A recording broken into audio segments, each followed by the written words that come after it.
Dr. Timothy Shaw, welcome to Shrink Wrap Radio. Pleasure to be here. Thank you very much. Yeah, well, it's great to have you here. You're a philosopher, and we're going to be discussing your work on moral injury and just war theory. But before we get into that, I'd like to know more about your background, like how you got into this whole philosophy gig and so on. Now, when you were a kid, what did you think you were going to grow up to be? That's unlike I guess, well, look, I didn't really think about it. When I was a kid, I was doing a lot of sport, and I'd be doing, I was swimming most days. I'd be up at 5 o'clock. I went to university, went to school. I never really gave it too much thought about a job or a career, because I'm not too sure. I really want to be honest. I really wasn't motivated towards a job or towards a career in that sort of respect. And I guess I just sort of fell into. Once I started thinking about this idea, it sort of just started to dawn on me how complex it was, and over time it just manifested into what it is now. Yeah. So, when did you discover philosophy as a discipline? Like, was that your major Yeah. as an undergraduate? Yeah, no, well, I guess my first sort of look, I started off with a Bachelor of Science, and that was quite an experience, learning a whole new lexicon of, I guess it's really a whole new language, and that is a philosophy in a way, and then I got exposure to, I guess, more of a philosophical bent through looking at what the just war tradition has said throughout the millennia since its inception, and it's a school of thought that is the longest running moral decision making process for the Western mind, that has been going on since at least the 3rd century, and Augustine, as he investigated what wars should be fought and how one should fight these wars in a society, and that's sort of really what sparked my interest in philosophy in general. And although I guess it's easy to say that in retrospect, but I guess that would be the kernel. Okay. In a way, just war sounds like an oxymoron. Oh yeah. Eh, on the one hand, it's like that's kind of a repugnant idea in some ways, but on the other hand, it's good to be having somebody who's thinking about that and who is thinking about policy and how governments and people who make big decisions about these things might be guided. Well, it's even possibly even deeper than that. For the origins of just war and how it's developed, it looked at how during its inception, where the culture or the society found it very difficult to understand how to justify killing or what it meant to kill in war. So, for example, who was innocent? And at the start of the just war tradition, innocence was wrapped around moral innocence. So, moral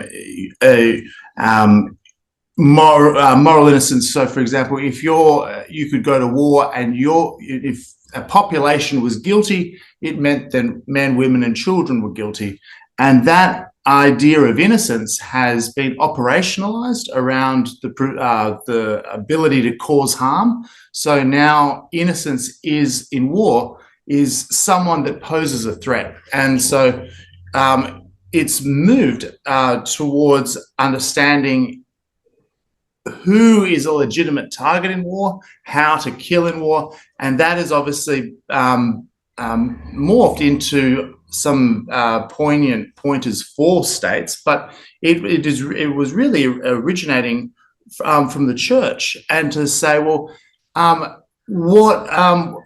there's a famous war cry, man, you can kill without danger to your souls, and this idea of how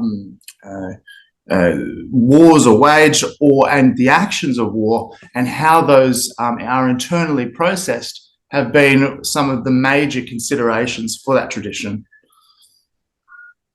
Yeah, yeah. You talk about the impact of religion, and I wondered if you considered going into religion yourself or religious studies. Was that on your menu of options? Oh, it's Australia's a long way away from Rome. It's and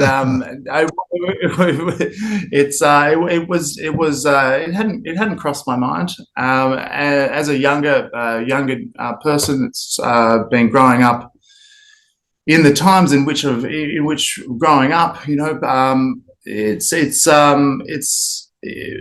I think for a lot of people of my age group, especially where I've grown up, justice or international justice has superseded religion or a belief in religion, and so no, it's not something that crossed my mind. Yeah. Well, let's get into your work on moral injury. How did you come to be interested in moral injury? That's not a topic that I'm terribly familiar with. No, of course. So it's it's recently in Scientific America just did a big piece on it, calling it a silent epidemic that affects millions of people. It's an emerging idea that's it's an idea of our times, that when I was looking for a topic to do a PhD or a doctorate in, I saw I was looking at the literature, because it's a term that has come on the back of this idea of post-traumatic stress disorder, and as if that wasn't complicated enough, there's this new idea of moral injury, and I thought, isn't that interesting? There's at least 3 definitions of this moral injury. A cultural definition and a clinical definition, and a sort of a religious way of looking at it. And I thought, I wonder what this thing actually is, and I wonder how it's going to be articulated in the future, and how it can sort of and how a language or a lexicon can develop around this, to start to join all these fields together. Yeah, so that's one of the things I wanted to ask you about is what is the definition of moral injury? And you kind of suggested that there's maybe more than one, but take us through, what, no, what of course. Well, Jonathan Shea has been credited with kicking off the discussion in the field, and he talks about, in his book Achilles in Vietnam, talking about how moral injury, when you've been let down in a high stakes situation by someone in a position of authority, and what that and how that manifests, and the deleterious effects that can have. That was sort of recently upgraded by some psychologist, Brett Litz, and they were talking about actions of omission or commission that goes against one's inner compass, that can have deleterious effects, and the importance of these definitions and of these ideas is reflected in the suicide rate of veterans, soldiers, particularly in America, which is, it's such a large and such a traumatized population that it can sustain a death rate of almost 1 per hour, which is a horrible. Those are veteran suicides, 1 per hour? Yes. Yeah, no, America has reached a very strange pivot point where most of the deaths that they experience of their soldierly cohort are on home soil. Yeah. Now, are we talking mostly Desert Storm, or what period? I know that you've done some work with veterans. What period Mm. are you veteranness No, are you dealing with? yeah, no. Well, there is since Vietnam, there's been a particular emphasis on coming home, and that emphasis on coming home alive has necessitated very well, not necessitated, but the action. There are a lot more soldiers, thankfully, surviving and coming back home, and it's it's something that has not happened before in the history of warfare. And and once it's just a new phenomenon that has been gradually happening because of advances in medical life-saving technologies, and is reaching a zenith at the moment through unmanned or UAV combat, where the soldier really is home all the time. Yes, yeah, and I know that they've found that that's a very stressful job, even though the soldier is quotes at home, but Oh, but they're yeah. fully as Well, it's even more traumatized than as that. I mean, if they had been in the theater of war. well, a lot of the work involved with a UAV drone operator is, it's not as if all of a sudden you click on a target. There's a lot of surveillance. You become intimately connected with the movements of that target, who their family, what they're doing, their lives. You might be following this person for a week, for months, right? And once once and it's very difficult, and obviously that connection, or especially I've heard some horrible stories of some very horrible stories of drone operators that have been following some targets and have set off an ordnance and have killed some family, and that becomes very difficult because it's not it's you're tracking a person, you're tracking their movements, you're really getting to understand their lives as almost like an omnipresent God in the sky. Yeah, so in other words, you're beginning to know them as a person rather than as uh, we have ways over the history to Sure. demonize the enemy and to dehumanize them, and so that psychologically it's okay to kill them because they're not really people. They're gooks, or Yes. they're some other thing like that. Uh, and this sort of penetrates through that because now you're beginning to care for them as a person, to see that they're a human being much as yourself. Mm. Yeah. Well, it's yeah, certainly. So you mentioned PTSD. What's the difference between PTSD and moral injury? Well, I should probably explain what PTSD is. When before 1975, psychological trauma was deemed an unnatural an unnatural reaction to something that was unnatural, so an unnatural stressor. And because that psychological trauma before PTSD was considered unnatural, uh, uh, there was no lexicon or there was no grammar to talk about sufferers or psychological sufferings. Now, almost with the stroke of a pen, PTSD was ushered in, and trauma became a normal reaction to an abnormal stressor. And that ushered in a situation where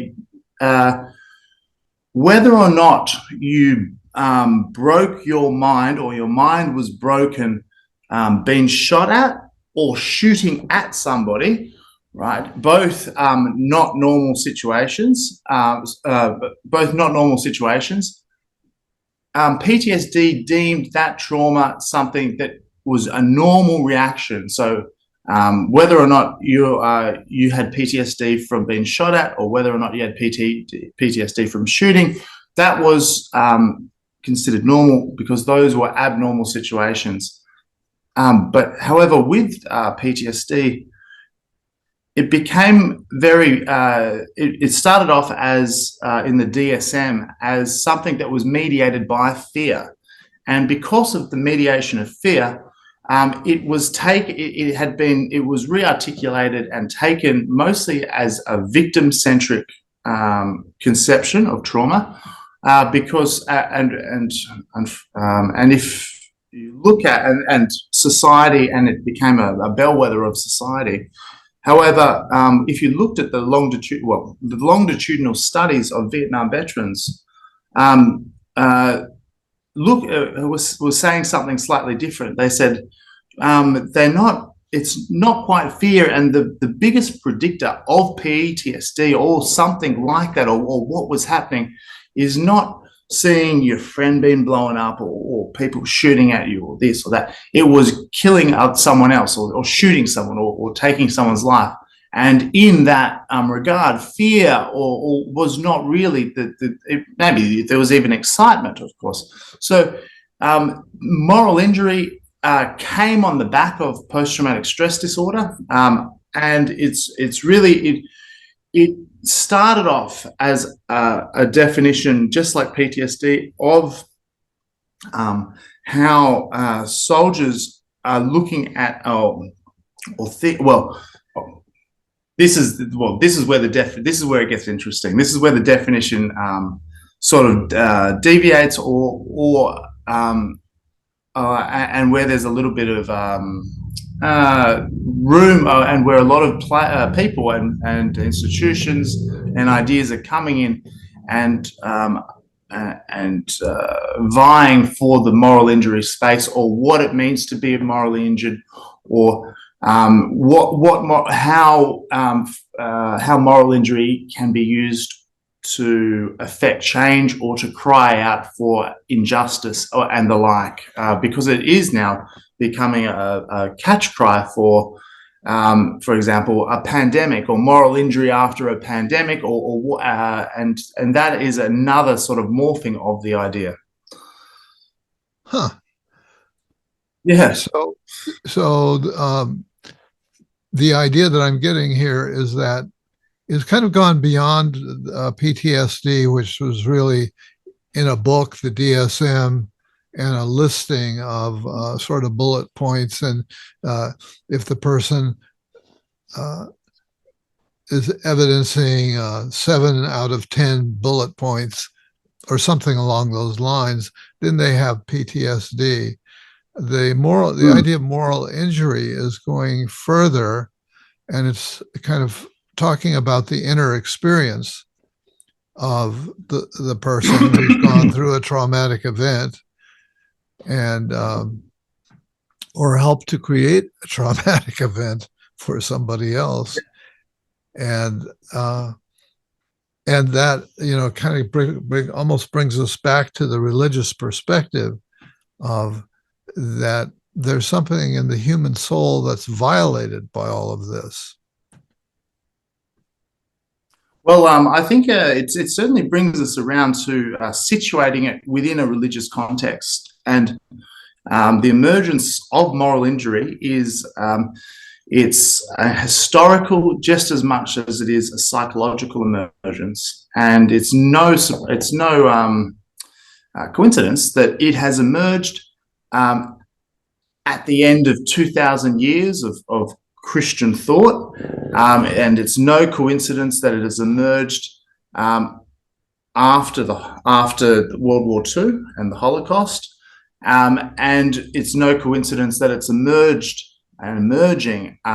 once, as we see a decline of the religious institutions, and the influence of these religious institutions on cultural and social life. Yeah.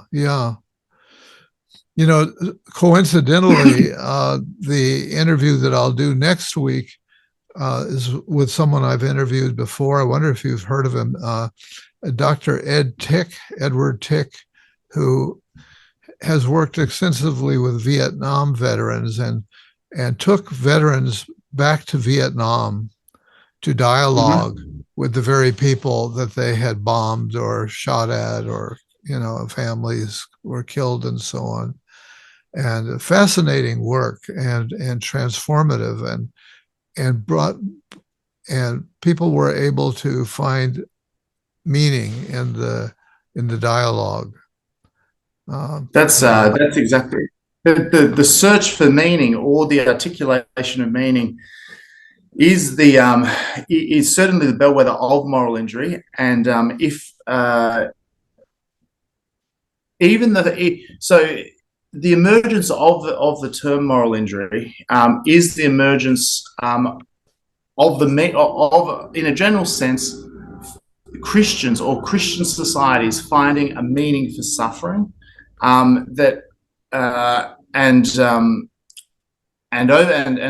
work that I've been doing recently, or looking, has been trying to find a definition which wraps all that together, and it's through Friedrich Nietzsche, who does provide an idea of the meaning for suffering, because he identified, and this is the stage in which moral injury is stepping onto, that the biggest problem for the psyches of humans is not suffering per se, because people will seek suffering out even.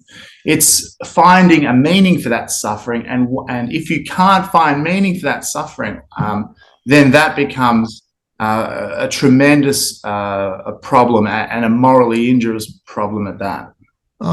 Interesting that Nietzsche somehow fits in to what we're talking about here. Yeah, look, yeah.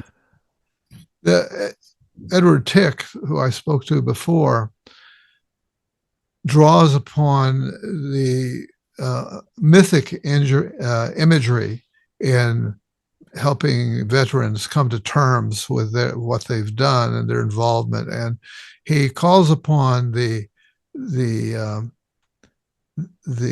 archetype of the warrior, and so and persuades these veterans that this is an archetype that's been around as long as human beings have been around, and that there are ways in which it's necessary and valued, as well as having these heavy burdens to bear.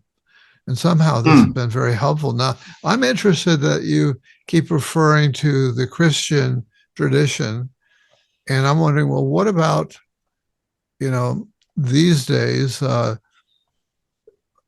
polar opposite for many of us is the Muslim world. And how does this idea, do they have a concept of moral injury? How are they dealing? They sound like very human reactions, really, more than being predicated on a particular religious upbringing. Well, with moral injury, if you're looking,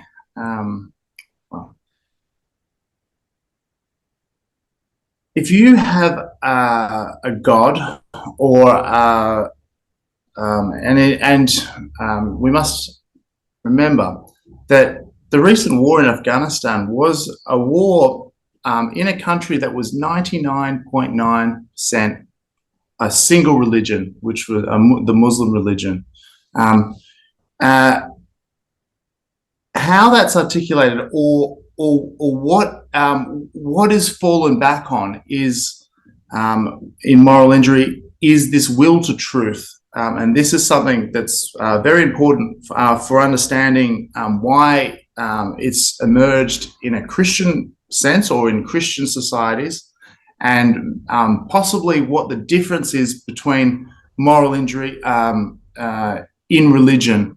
So with a will to truth, or the psychologies that are born with a will to truth, which is a Christian psychologies and enlightened societies that come with that, the will to truth strips away, you could say, almost the crutch of religion.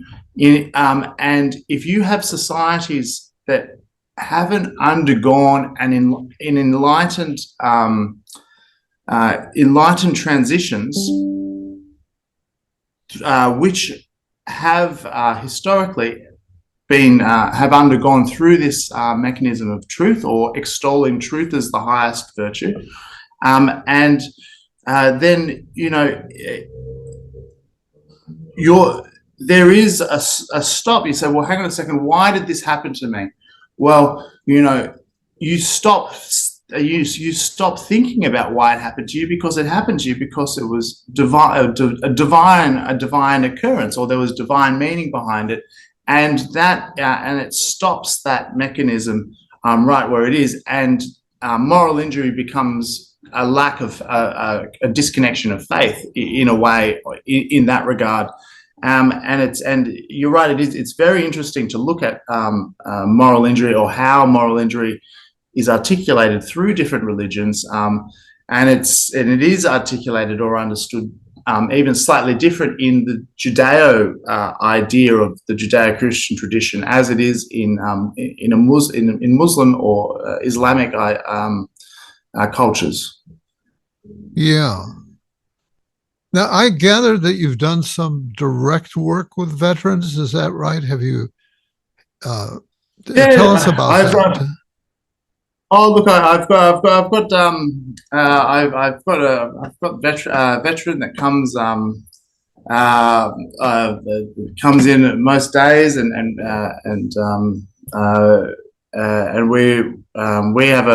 I've got a think tank that is developing ideas through the veteran community, and I guess in a theoretical sense, the most work that I've done with a veteran, and I know this is a slightly strange way of answering your question, is through looking at a historical veteran,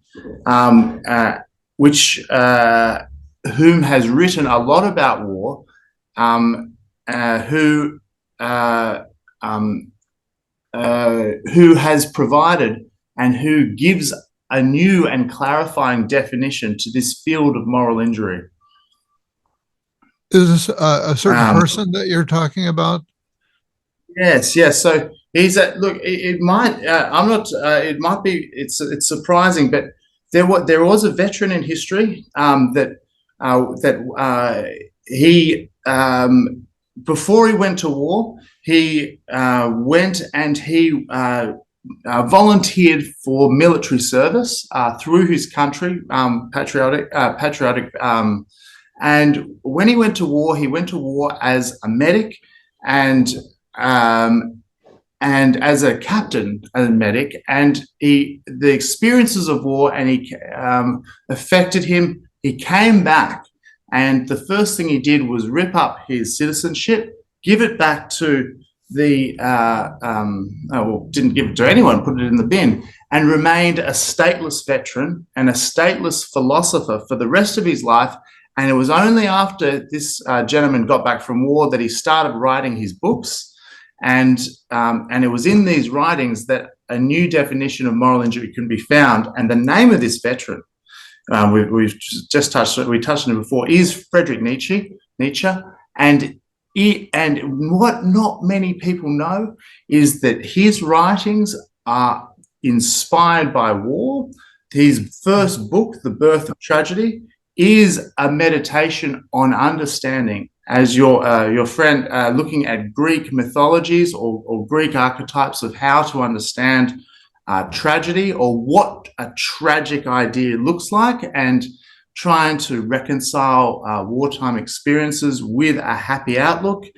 And then that birth of tragedy that he writes about when he first gets back from war morphs into a joyous wisdom over the next 10 years. And at that 10-year period, he writes a masterwork that takes one through the moral injury and how to deal with it and how to think about it through his work of Thus Spake Zarathustra, which is a meditation on really understanding the crux of the problem that we have been presented with. Wow. I didn't know any of that. And you've given me a task for more research on my part. Oh, yeah, look, yeah. No, Nietzsche was this is exciting work that I'm doing at the moment. So Nietzsche, he was a master linguist, and he's left some clues about how to read his corpus of work because it's very, very difficult. He defines moral injury, or moral injury is defined by Nietzsche as a disruption to the psyche. So he strips away all the understand. He says, hang on a second, what is this soul business? I mean, what actually is a soul? He said that moral injury, it's a disruption to one's psyche from a will to truth that has become conscious of itself as a problem in us. And this definition that he has, it describes the historical emergence of moral injury, which is an emergence where a will to it's the will to truth, or looking. Moral injury is intimately related with a Christian notion, or a notion, and Christian notion, or the notion in modernity now of this will to truth, and it's something that has been credited by him and others as undercutting the religion that had spawned it. And so the emergence of moral injury is an emergence of a psychology and a disruption to that psychology from a will to truth that we are starting to become conscious of. And in the psychologies of people, that is a disruption to the psyche. If you come back from war, or if you see something horrible, this disruption to one's psyche from a will to truth, where it says, why is this happening? Why is this happening? This leading into a nihilistic idea is a very central part of understanding moral injury, because before that, and for many, many years, you could always find meaning in this will to truth about why things are happening, or why something bad has happened to me, because through the church, you would say, well, this is happening to you because you, in the end, at its deepest manifestation, you deserved it, because you are fallen from grace. You are in an incomplete relationship to the divine. And because Christianity is a salvation-orientated school of thought, and not like a Catholic idea, which is not salvation-orientated, and because Christian psyches strive for salvation, without a God, how do you redeem yourself, or where's the redemption? And your friend that is taking veterans back to Vietnam, that process, and those festivals of atonement and those sacred games are very important, and can become very very poignant for those that are suffering. Yeah. Again, I have the impression, and it's not clear to me, that you've done some actual work with actual veterans. Am I right about that or not? Or is it more of a literature research and thought process? Look, at the moment, the main role of the think tank is to develop a unifying definition for moral injury, The think tank is, I mean, the think tank as well. It reaches out. We speak with veteran communities. We've made submissions to. There's currently a royal commission in Australia for veteran suicide. I mean, we're independent. We're an independent. We're an independent non-for-profit. So we do as we can. Whether it's on an individual level or whether it's with the institutions and the governments. Yeah. Give me the name of the think tank. I know there's a website that you've created, and I don't have that in front of me. No, of course, no. It's a Great Philosophical Problems think tank. It's yeah, it's yeah, it's all. Look, we've we've got a group as well on LinkedIn. We've got some fabulous veterans, sitting politicians, political leaders from the US and also from Australia that are connected in this in that network or under that banner, and we position ourselves. Well, we are positioned next to some centres of excellence in the world. The International Centre for Moral Injury, which is based out of Durham. And run by Reverend Dr. Brian Powers and also Timothy Maillard from the United States War College in Washington. So, so you've got a bunch of movers and shakers and thought leaders coming together on LinkedIn and having discussions or making plans. Yes, yeah. So in the field at the moment is going through a renewal. There is in June next year, the think tank has been invited to deliver a big presentation at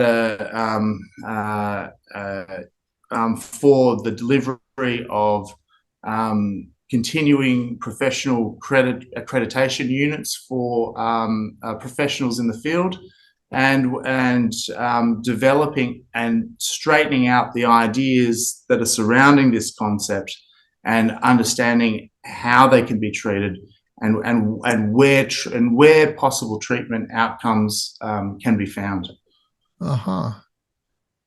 And so, as you look forward to the future, where do you see your work, your career going? Oh, that's a great question. Look, I'm in the death throes of writing a book, which is almost reaching fruition, and we've also we're in talks in starting up a publishing house and becoming a centre of excellence for literature of this nature. And look, it's moral injury provides the vocabulary for to talk to power. It provides the vocabulary to talk with states. It's not dealing with ordinary problems. The problems are historically new and different, and those that it affects are the most studied and the most protected cohort of people that have ever existed, which are American warriors, and the warriors of America have been, they are the most studied and most cared for population in the world. There has been so much money, so much effort put into their well-being, and it's something that is, a top priority at all levels, both here, both in Australia and America, for government.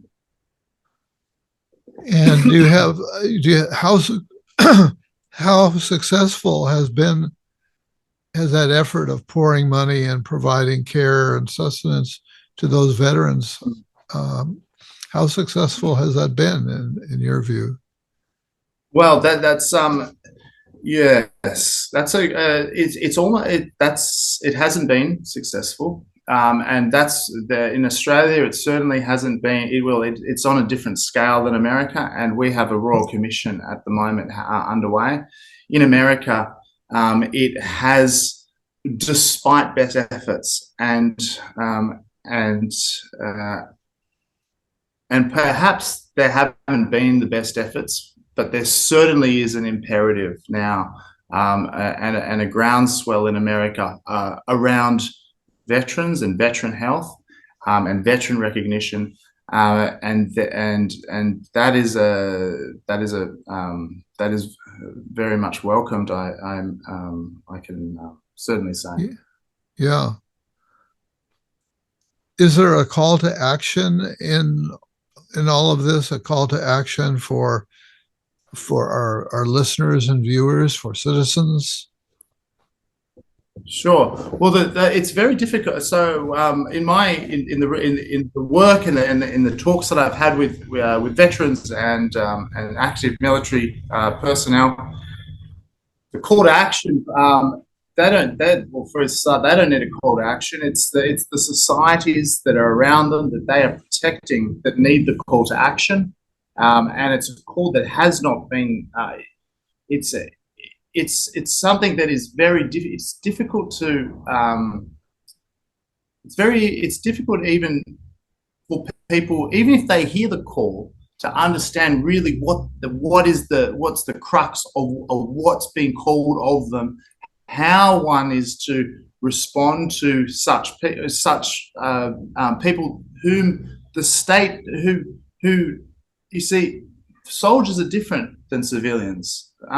The state serves civilians, and soldiers serve the state, and that it's a different mind frame. It's a different understanding of expectation, different understanding of responsibility, and it's something that is very difficult to articulate throughout society. Especially, yes, very difficult, very difficult.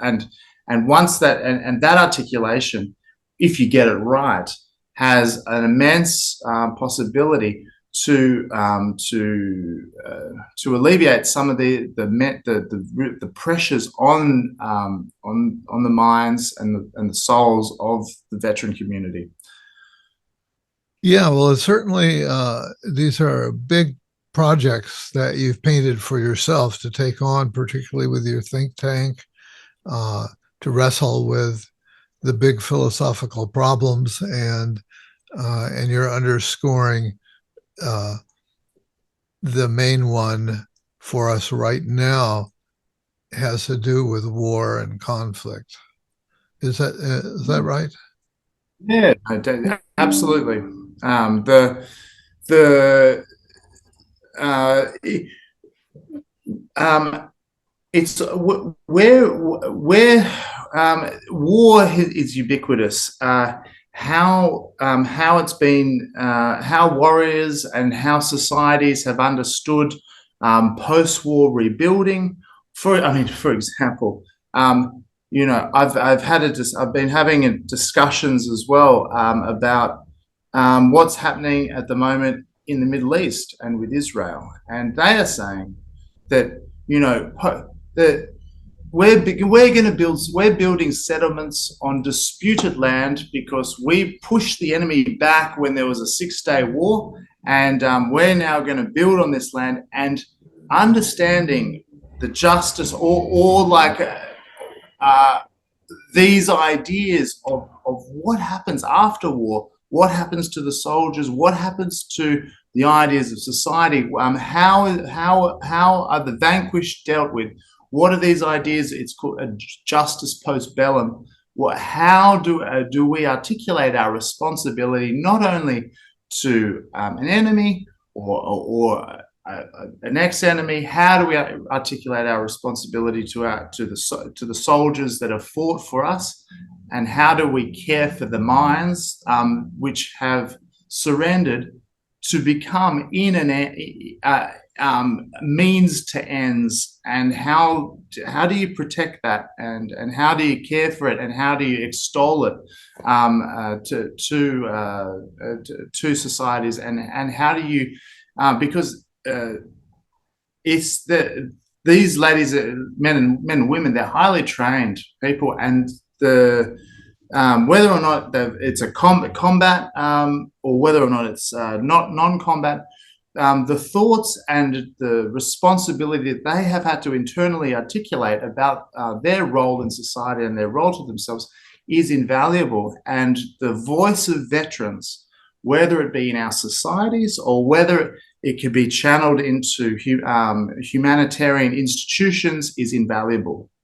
Absolutely invaluable for the going forward of the modernity in which we hope to be able to live through, because